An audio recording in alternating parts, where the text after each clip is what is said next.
You are listening to the Home Studio Simplified podcast. You are listening to the Home Studio Simplified podcast, episode number 44.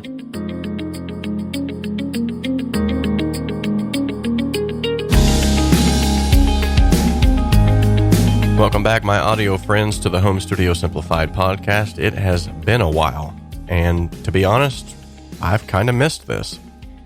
And since we haven't talked in a long time, let me go ahead and bring you up to speed with some things that have changed on this podcast, gear-wise, because we all love gear, right?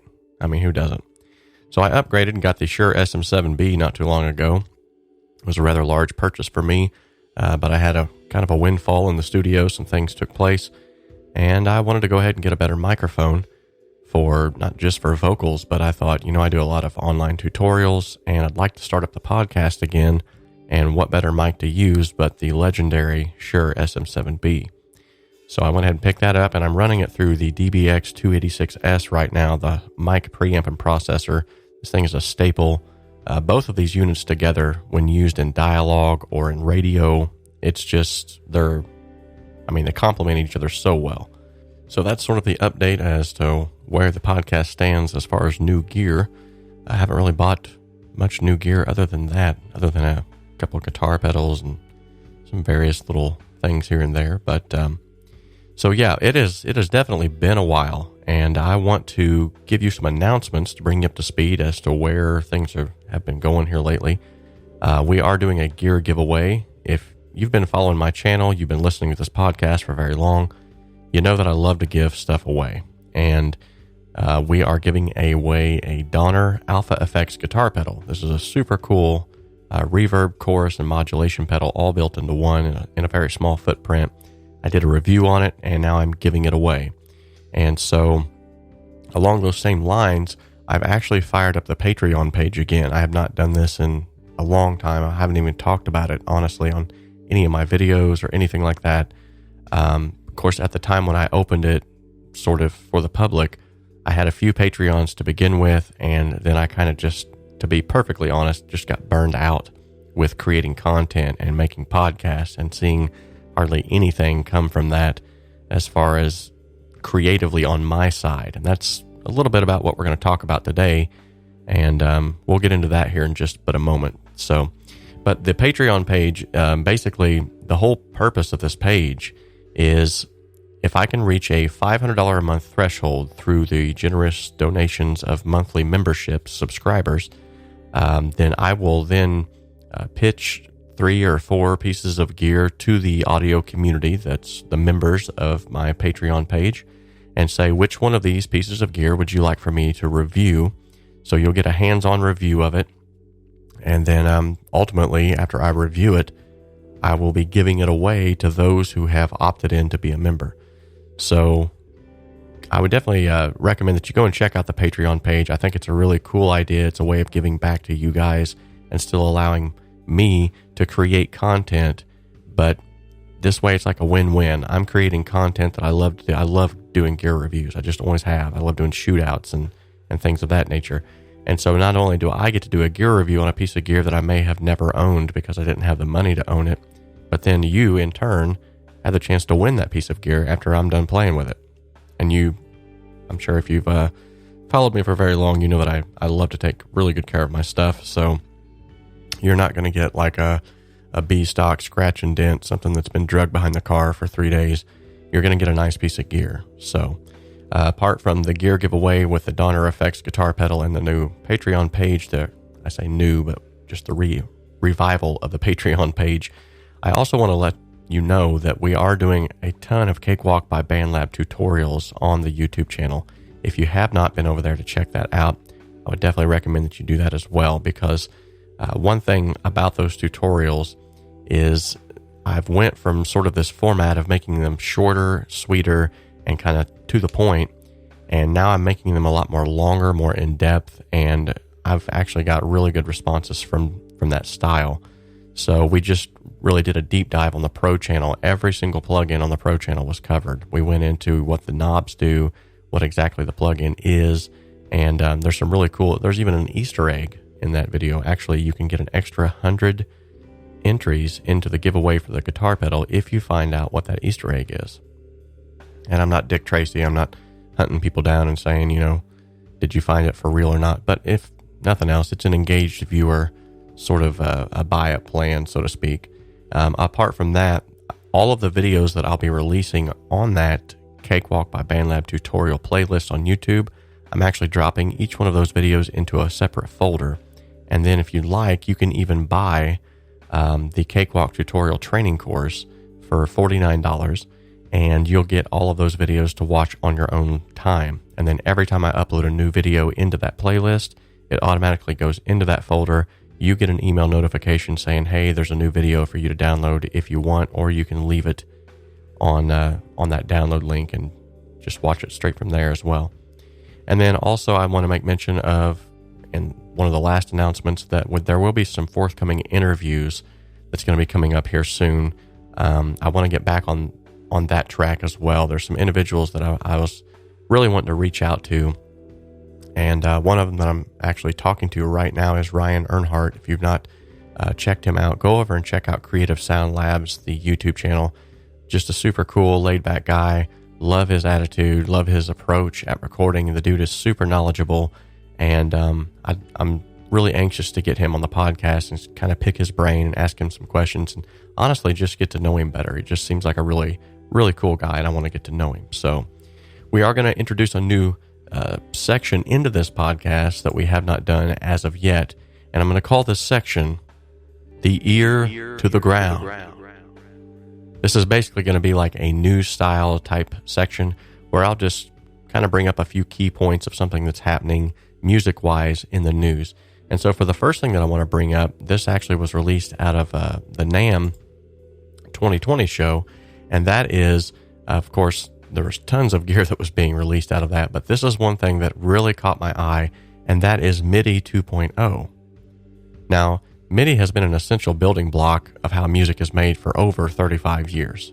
And that's why I was really surprised to learn that the MIDI that we use now, the standard MIDI in synths and electronic gear and music that we use on our computers to program, is still at version 1.0. I was kind of shocked by that. So the fact that these things have remained unchanged for so long has actually been a testament to the original Yamaha, the sequential circuits, Roland, Korg, and Kawais. But whether you think MIDI is right for the change or not, that's kind of debatable. However, an update to the specification has been announced, and they are actually already creating MIDI 2.0 interfaces as we speak. The MIDI Manufacturers Association voted at its annual meeting on the Sunday of NAMM to adopt MIDI 2.0 as an official spec. So there won't be any substantial changes now. However, with the completion of MIDI 2.0 looking imminent, at least when compared to the 35-year lifespan of version 1.0, and Roland having recently announced the A88 MK2, its first MIDI 2.0 compatible controller, then I definitely feel like it's crafting into something that will not only be implemented, but will also be something we can definitely look forward to.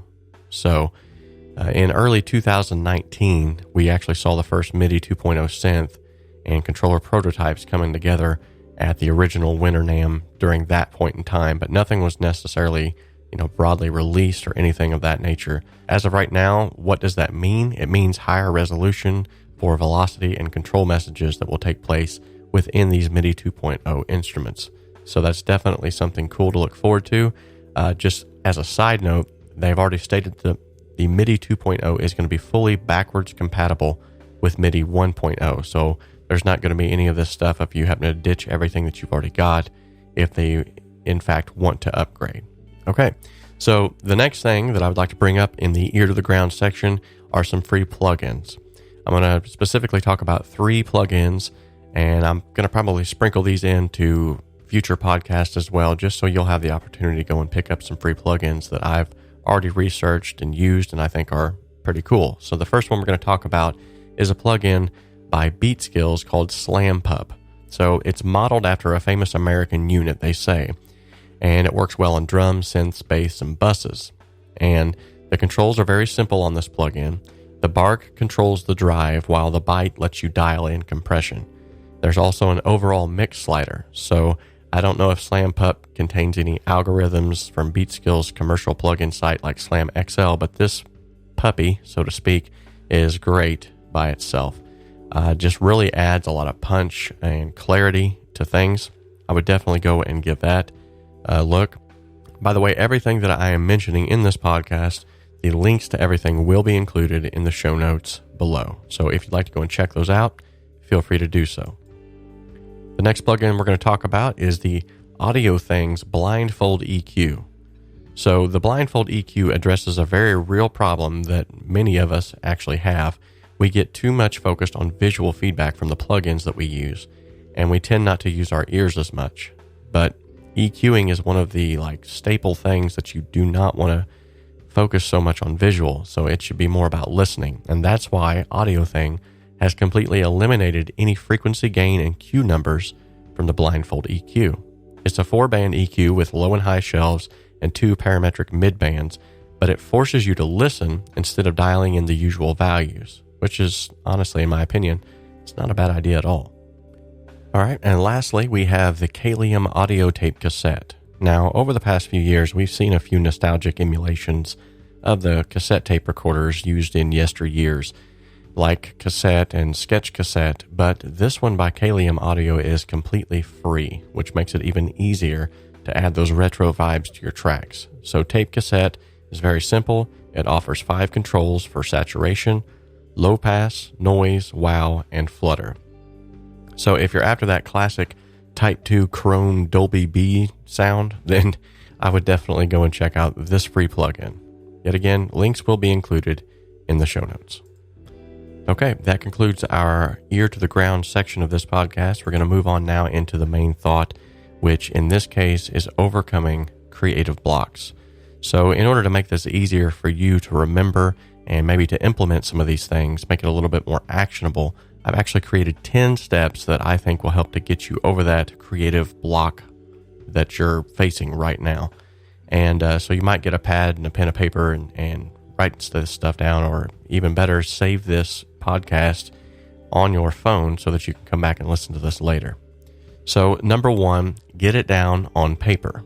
So if you're up against a creative block, write down your main ideas in columns and list absolutely everything that comes to mind. What this will help you do is to visualize what your mind is trying to see, so to speak, and it will help you to kind of sort through what will work, what won't work. And when you visually see something on paper, as far as an idea, it begins to take shape, and it's almost like it becomes tangible in the sense that you can kind of bend it to your will. You can kind of see, okay, well, I understand now why there's a creative block there, because I normally don't do that, or this isn't even my style, and not that is even a bad thing. But when you get it on paper, it allows you to also walk away from it, come back and reassess what you have down on paper without losing any kind of time from that. And also, one of the main things is that you don't lose those original thoughts, because sometimes, especially when music is concerned, if we don't get that scratch track down right away, if we don't write those lyrics down right away, we lose the feeling and the vibe of a song. So step number 1 is get it down on paper. Step number 2 is don't be afraid to step away. So there are going to be times when you feel like you're beating your head up against a wall and you're trying to force a line to happen, or you're trying to force a chord progression. Just don't be afraid to step away and kind of clear your mind, clear your thoughts, get out in nature and see some new surroundings, and then come back.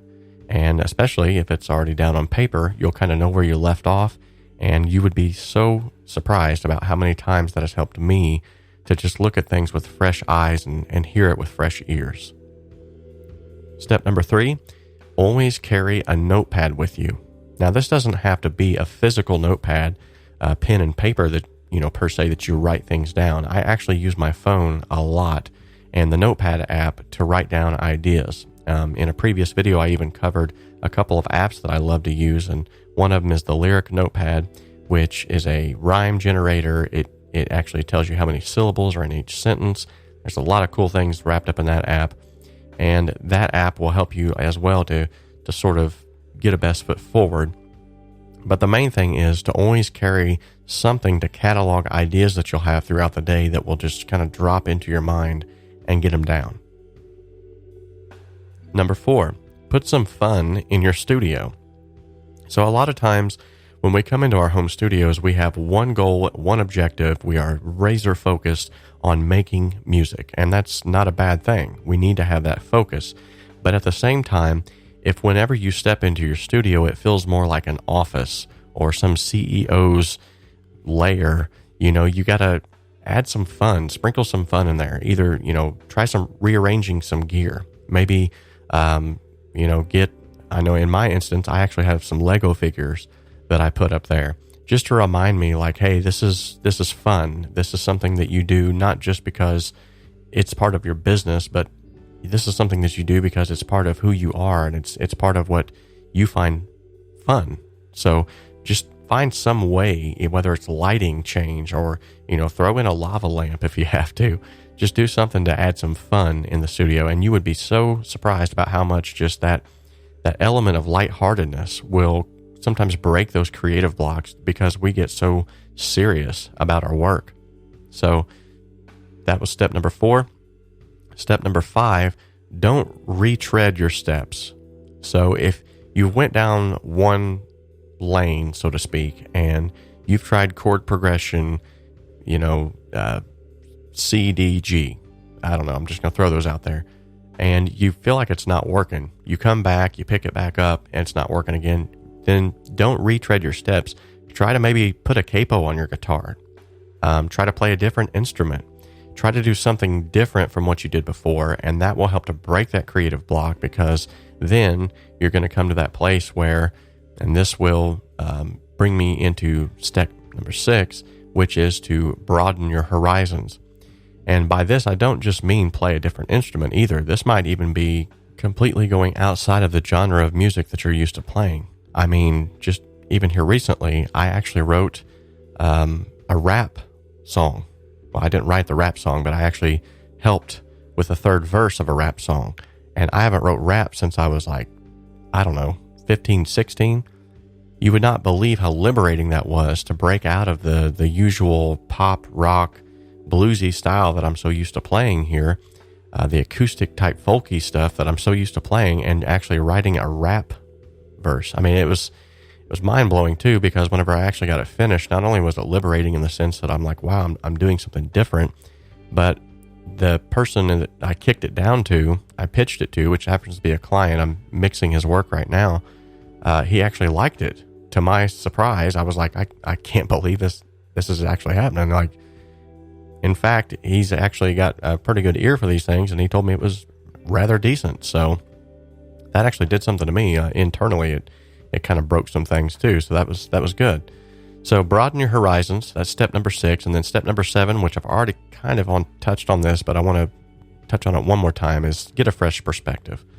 So whether you're looking at the same things all day long, maybe, we have this beautiful ability nowadays with the apps that we have and the instruments that we have almost being so portable that we can take them anywhere, that nowadays it would be nothing for you to pack up an acoustic guitar or even your phone. There's like loops that you can, loop-based audio interface or DAWs that you can use on your phone right now. One of them in particular is the BandLab app that Cakewalk by BandLab has secondary, like a proprietary sort of interconnected thing that they've got going on there. I just recently started using it.